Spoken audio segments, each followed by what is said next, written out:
Mesdames et messieurs, bonsoir. Les titres de ce journal. Le président de la République a procédé ce matin au lancement des travaux de construction de la mine de la société Alufer à Bel-Air dans la préfecture de Bofa. Mais quelles sont les caractéristiques de cette mine? Élément de réponse avec Ibrahima Keïta. Santé, plus de 2500 patients atteints de goitre viennent d'être traités dans la préfecture de Dalaba grâce à la générosité d'une ONG allemande. Éducation, bientôt la troisième phase du programme sectoriel de l'éducation. Elle couvrira la période allant de 2018 à 2027. Les 3 départements du secteur sont concernés. Bonsoir à tous. Les populations de Kolisoro et de Arponka dans la préfecture de Bofa ont réservé ce vendredi un accueil chaleureux au chef de l'État, récemment élu président en exercice de l'Union africaine à Addis Abeba. Professeur Alpha Condé s'y est rendu à l'occasion du lancement des travaux de construction de la mine de la société britannique Alufer à Bel-Air. Sur les caractéristiques de cette mine dont les travaux prendront 18 mois, écoutons Ibrahima Keïta. C'est le 1er février 2016 que le gouvernement guinéen a signé une convention minière avec Alufer Mining Group pour l'exploitation du gisement de bauxite de Bel-Air. Après l'obtention de l'autorisation pour la conformité légale et fiscale et la réalisation d'une étude d'impact environnemental, un plan de réinstallation des populations a été engagé en septembre 2016 pour une durée de 18 mois avec un montant total de 200 millions de dollars. Ces travaux concernent la réalisation d'une route minière de 15 km d'une mine à ciel ouvert dont les ressources avoisinent les 146 millions de tonnes d'une teneur de 44%. Une zone de production et une base de vie viendront compléter ce tableau. Nous nous efforcerons de construire une mine de bauxite du XXIe siècle pour une Guinée. À pleine production, la mine de Bel-Air emploiera plusieurs centaines de personnes qui créera un carrefour dynamique et commercial pour la région et contribuera à l'économie croissante de ce grand pays. Plus de 200 millions de dollars seront consacrés à la construction de la phase 1 de Bel-Air, qui produira 5,5 millions de tonnes de bauxite de haute qualité et qui, au cours de la durée de vie de la mine, générera des centaines de millions de dollars pour le gouvernement de Guinée en redevances et taxes et fournira des possibilités d'emploi à des centaines de familles. La Guinée est synonyme de bauxite et la bauxite est synonyme d'aluminium. L'aluminium va dans des milliards de produits qui alimentent l'économie mondiale. La Guinée fait donc partie intégrante du développement de l'économie mondiale, une contribution formidable de la Guinée au XXIe siècle. En construisant la mine Bel-Air, nous respecterons toujours la terre et les besoins de son peuple. Nous garderons le plus grand respect pour les cultures et les traditions de la Guinée, et en particulier Bofa. Nous nous consacrerons à la protection et au respect de l'environnement, tout en construisant une mine durable pour des décennies. A précisé que la durée initiale de la mine est de 15 ans avec à la clé une production modulaire de 5,5 à 10 millions de tonnes par an.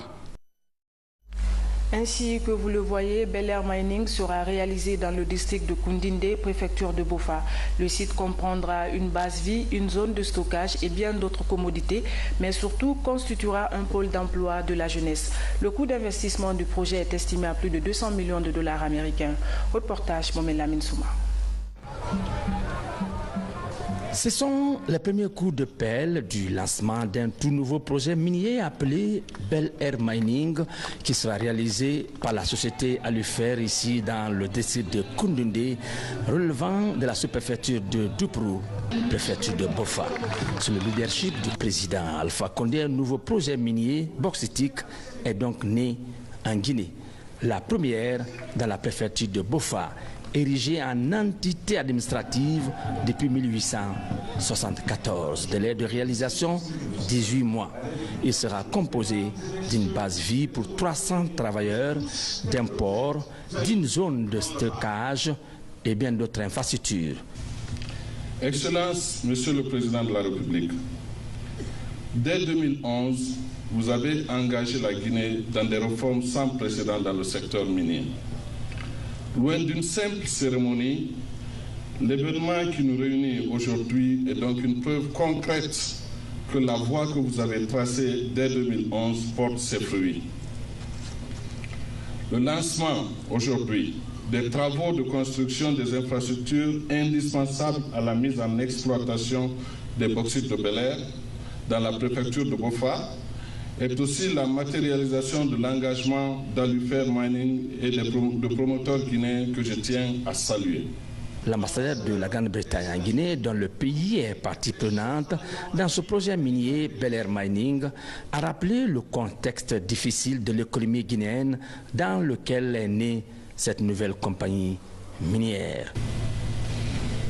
Pour la Guinée, les dernières années ont été difficiles en raison de l'épidémie d'Ebola et de toutes ses conséquences. Nous reconnaissons les grands efforts déployés par le président et par son gouvernement au cours de la dernière année surtout pour renforcer l'économie. Que l'intérêt international pour votre bauxite remarquable et d'autres ressources se développe. Cela pourrait renforcer la croissance économique de la Guinée en 2017 et au-delà. De son côté, le premier secrétaire de l'ambassade des États-Unis en Guinée a dit que son pays apprécie hautement la participation d'une banque américaine au financement de Bel-Air Mining.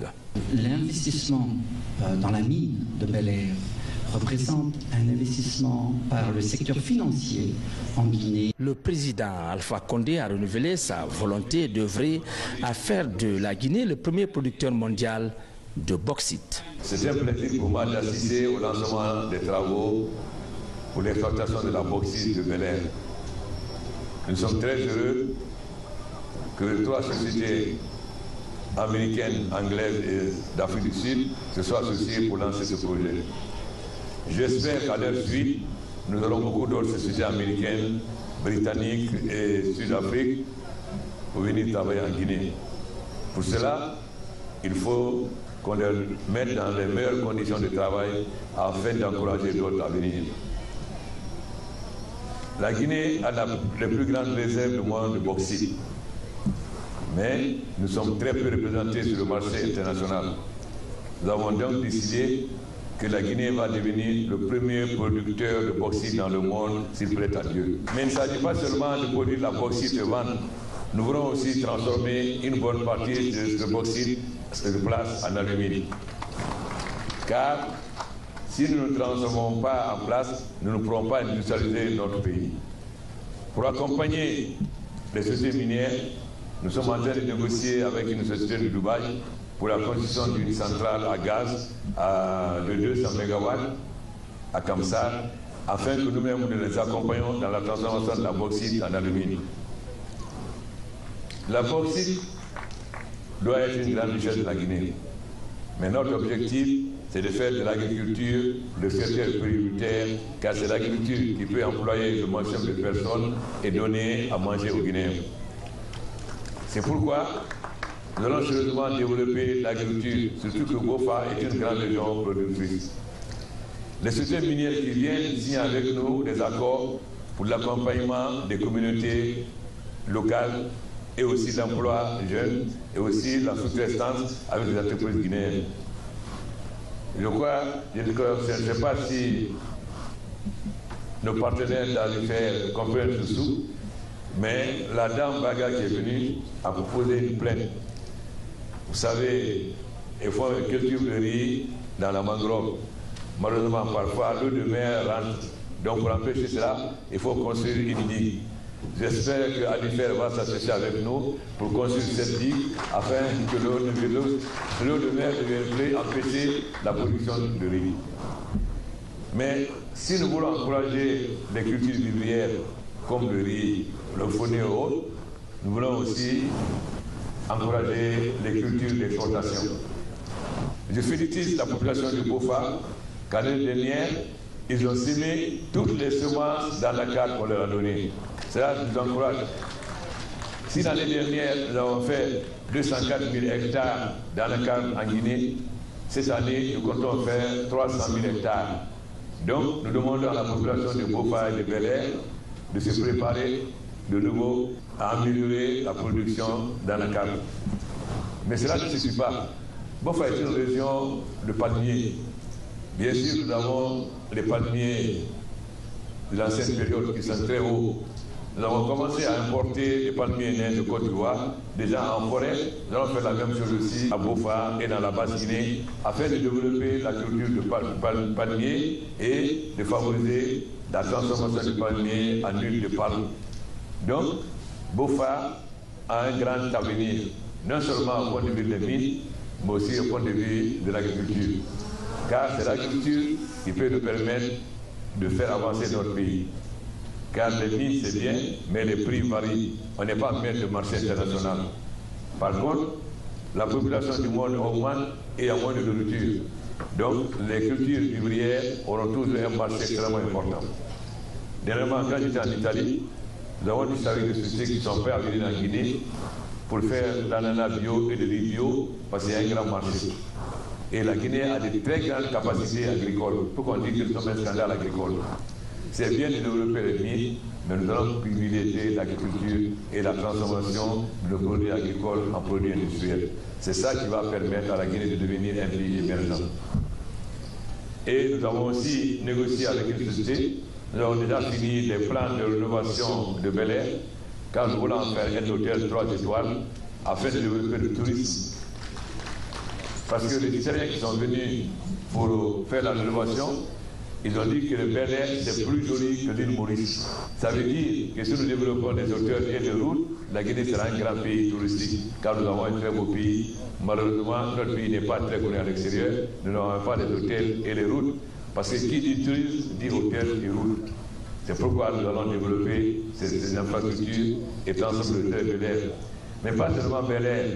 Nous avons des kilomètres de plages. Cela veut dire que nous allons aussi construire des bungalows tout au long afin que cette région devienne une très grande région touristique.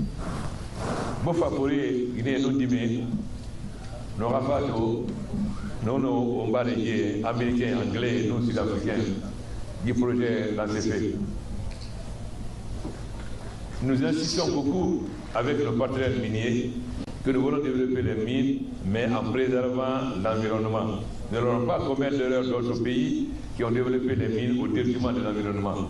Donc la défense et la protection de l'environnement sera un problème fondamental dans la politique de la Guinée. Nous prévenons tous nos partenaires miniers. Bofa, mine femme, que les mines ont appris continuellement, ont appris vivement. Nous sommes au Sembera, la loi m'a fait première activité en Guinée. À Follet, on a rendu Malé, Fundeni, Yoka, Ravet, tout ça. Mbarafala, on combine les Wallifé, que Baga Guinée par la plainte Guinée par. On m'a dit ma Mangoro Nama. Mais, foyer n'a pas souvent, n'a pas de Caramane. La loi Walsigi n'a été en autant. Puisque nous avons fait et Walbadé, Walsingi, nous avons servi madame, nous avons dit Grava, Azurba et Namasoura, c'est Remason, Nana, c'est tout pour Rema. Afin de nous, les Sababa, Yanandangui, nous coussons en plus sur la Wabi Ciné. Avec Yassi, nous avons surveillé la Narantanguinera. Barabara Mumbalo aussi, on a un doma. Faut assez penser, on a un matin à Farima. Nana, c'est un moment où on a regardé l'école, on a banqué et baptisé. Mbara Imam Bouramé, quel fait quoi, il a fait Damoula, à Krabaya la Folo, Krabama Samarade, Ouatoulo, Bamako Bakoro, au Mapor, la Nakida Karla, 200 km.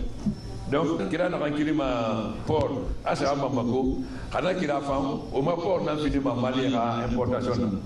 La loi naturellement n'a qu'il a pas fait, mais à la dit, autour de la pas fait, n'a pas fait, n'a pas fait, n'a pas fait, n'a pas fait, n'a pas fait, n'a pas fait, ma fouille, à ce autour Bara Kiramuna, ou Mabori, Borinala, Vilma Fanela, touriste Borinala, qui est du vrai mot à hauteur de Mona, à Kiramuna.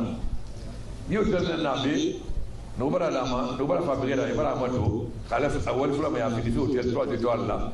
alors que tous les séries de famille, que les gens s'en place na woni na kilomètre wono ma bengalo ti meni fa alors que tout on ga sempre finalement bofa on ga sempre finalement on ga sempre tourisme femme nana il faut faire transformation.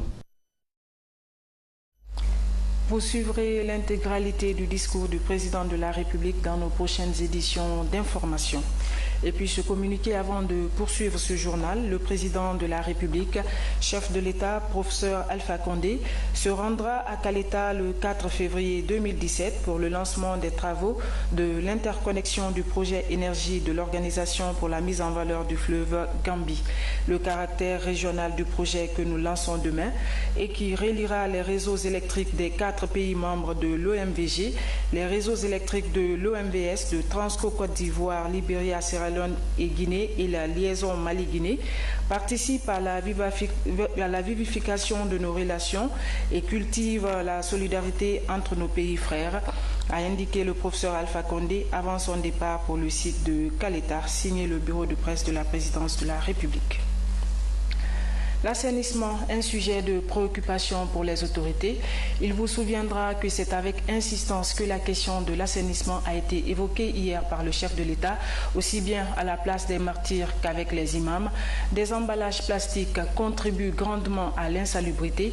Justement, à Kindia, l'organisation Guinée 44 vient d'initier une campagne de sensibilisation à cet effet. On en sait plus avec Carlos Mandialo. L'assainissement de nos villes était hier au cœur du message du chef de l'État, aussitôt rentré d'Addis Abeba. À Kindia, une campagne est lancée pour inciter les habitants à œuvrer afin d'améliorer leur cadre de vie.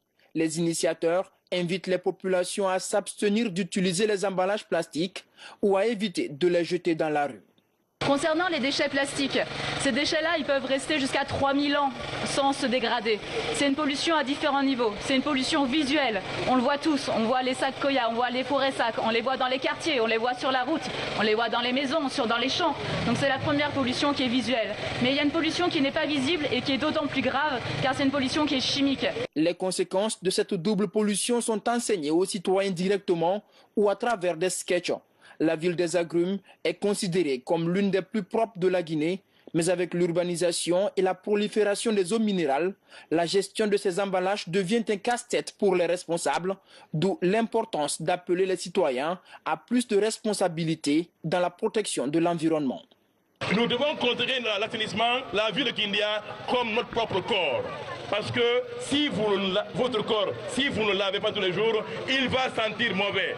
Et la ville également, si elle n'est pas assainie, elle va puer. Nous avons réussi ce matin à mobiliser les jeunes et les femmes de Kindia pour assainir la ville de Kindia. Le civisme, il faut que ça soit inculqué dans la tête de la jeunesse, surtout de la génération montante.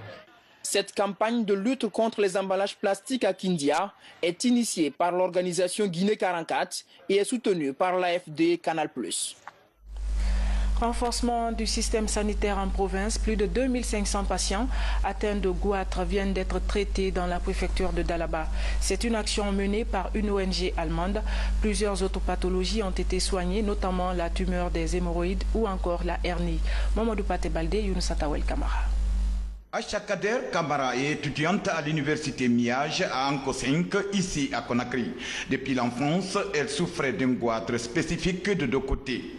Après un long périple dans les hôpitaux du pays et à l'extérieur, Mamaïcha se voit débarrassée de ce collier encombrant qui la mettait à l'écart des retrouvailles. Elle a recouvré sa santé grâce aux médecins allemands de l'ONG École Solidarité de Oubodji. C'est hier soir j'ai été opérée, mais ce matin je marche, je mange, je fais tout. Ils sont nombreux comme elle à retrouver le sourire ici au centre de santé de Dobodje. Des patients atteints de plusieurs pathologies se sont débarrassés d'elle gratuitement au prix d'une longue attente à cause de l'affluence des malades venus de toute la Guinée et de la sous-région. J'ai vu le matériel, vraiment c'est un matériel de dernière génération.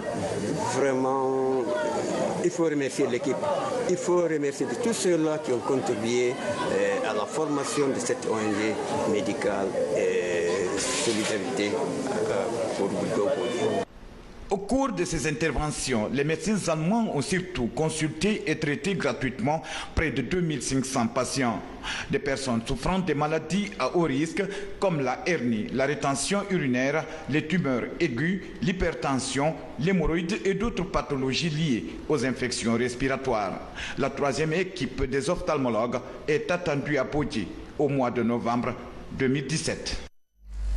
Bientôt, la troisième phase du programme sectoriel de l'éducation.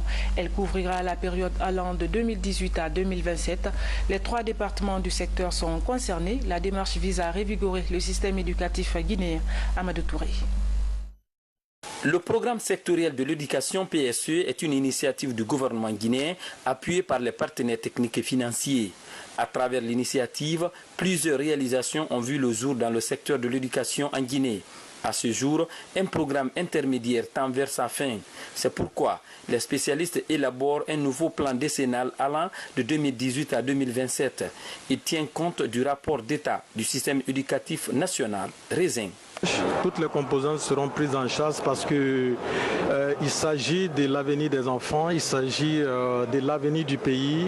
L'éducation est l'arme la plus puissante qu'on puisse utiliser pour changer ce monde. On ne saurait, comme on appelle ça, la traiter avec négligence. L'ensemble des partenaires techniques et financiers doivent apporter chacun leur contribution, leur expertise, pour faire en sorte que cette évaluation et la mise en place de cette stratégie de l'éducation nationale soit vraiment inclusive. L'objectif du RESIN est de fournir un diagnostic approfondi du secteur qui met en lumière les atouts et faiblesses du système éducatif.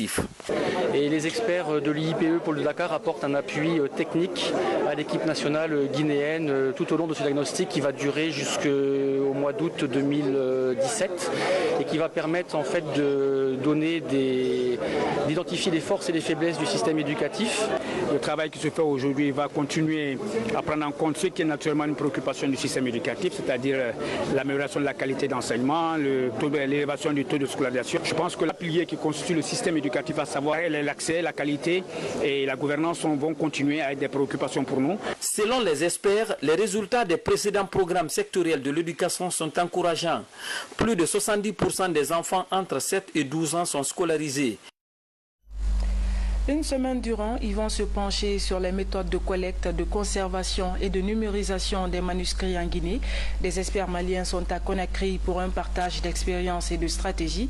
Ils ont animé une conférence débat au Centre culturel franco-guinéen. Compte rendu Maurice Sidibi.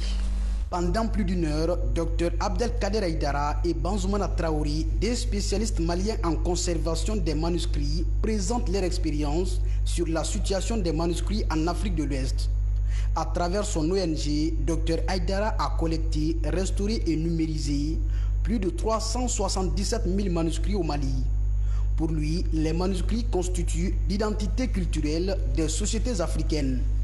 Parce qu'on a longtemps dit que l'Afrique n'a pas une histoire écrite. Alors ces manuscrits sont un démenti formel à cette théorie.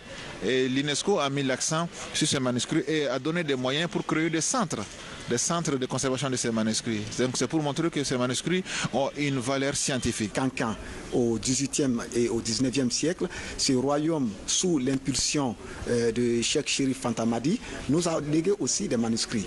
Vous prenez la région du Konya, c'est une région qui foisonne des manuscrits. La Guinée, au même titre que le Mali, est un pays de manuscrits par excellence. L'usure de ces manuscrits-là par le temps et par les intempéries, nous avons fait appel à la coopération sous-régionale à travers cette expertise de nos frères du Mali afin de nous aider à non seulement identifier ces manuscrits dans notre pays, leur préservation et leur protection. Une source d'inspiration pour la fondation de la bibliothèque, professeur Djibril Tamsir Niane. Ce partage d'expériences devrait permettre de faciliter la relance des activités de recherche et de conservation des manuscrits en Guinée. La reprise des recherches de manuscrits au Fouta, en Haute-Guinée et même en Guinée forestière, en Basse-Guinée, il y a partout des documents importants à rechercher et à classer. Dans nos climats, la conservation est très difficile parce que le degré d'humidité est très élevé. La numérisation et la valorisation des manuscrits en Guinée est un vaste champ de recherche scientifique. Aucune étude ni évaluation n'est à ce jour disponible. De nouveaux diplômés sur le marché de l'emploi, des sortants de l'université Amadou Dieng de l'Abbé, les récipiendaires se disent confiants quant à la qualité de la formation acquise et seraient prêts à affronter le marché du travail, surtout que la bataille s'annonce rude sur le terrain. Compte rendu, Tiene Yansani. L'Abbé, l'une des plus grandes agglomérations du pays. La ville a désormais une université privée pour réduire des déperditions fréquentes dans la zone. Ils sont 63 diplômés et portent à la sortie le nom évocateur de Karamoko Alpha Moulabé, patriarche et fondateur de la ville. Je suis très heureux, très heureux que la première promotion de cette université soit nommée promotion Karamoko Alpha Moulabé. Vous savez, Karamoko Alpha Moulabé, c'est le fondateur d'abord de la ville de l'Abbé. Ensuite, ce fut un grand homme. C'est un grand homme. Il a participé à une, je ne dis pas à 100%, mais il est l'un des acteurs de l'islamisation du Fouta Djallon. C'est en 2013 que l'université Amadou Dieng a ouvert ses portes à l'Abbé. Elle compte 6 filières d'enseignement supérieur, dont 3 professionnels. Ici, la rigueur est de mise. Je suis fier de savoir que ces enfants-là vont rentrer dans le marché de l'emploi grâce à l'université Amadou Dieng. Nous avons une commission qui s'occupe de la recherche des emplois. Nous sommes déjà partout. Ceux qui vont faire douane et transit à Conakry, ils sont à Lagbara, ils sont à Djeké, ils sont partout. Et nous pensons que ceux-là aussi, nous pourrons leur trouver de l'emploi. Je vais essayer de monter des projets. Déjà, je suis stagiaire dans une ONG. Je sais comment ça se passe, comment monter des projets. Donc, je vais essayer petit à petit et monter mon propre projet. Le lauréat de la session 2016 de l'Abbé bénéficie d'une bourse sur financement de la fondation Amadou Dieng. Le récipiendaire devra se rendre au Maroc pour les études post-universitaires très prochainement.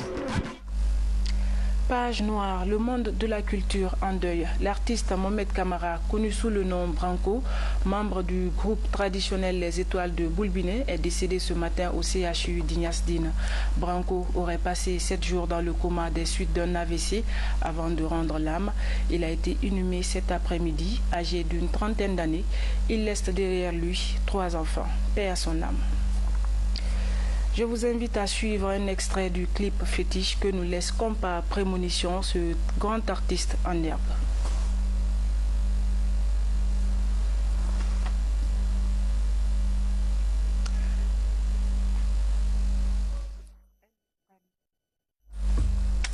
Je vous invite à suivre un extrait du clip fétiche que nous laisse comme par prémonition ce grand artiste en herbe. Voilà. Un problème technique donc nous empêche de vous faire découvrir ce clip. Paix à son âme, ainsi va la vie. Voilà, mesdames et messieurs, c'est la fin de cette édition.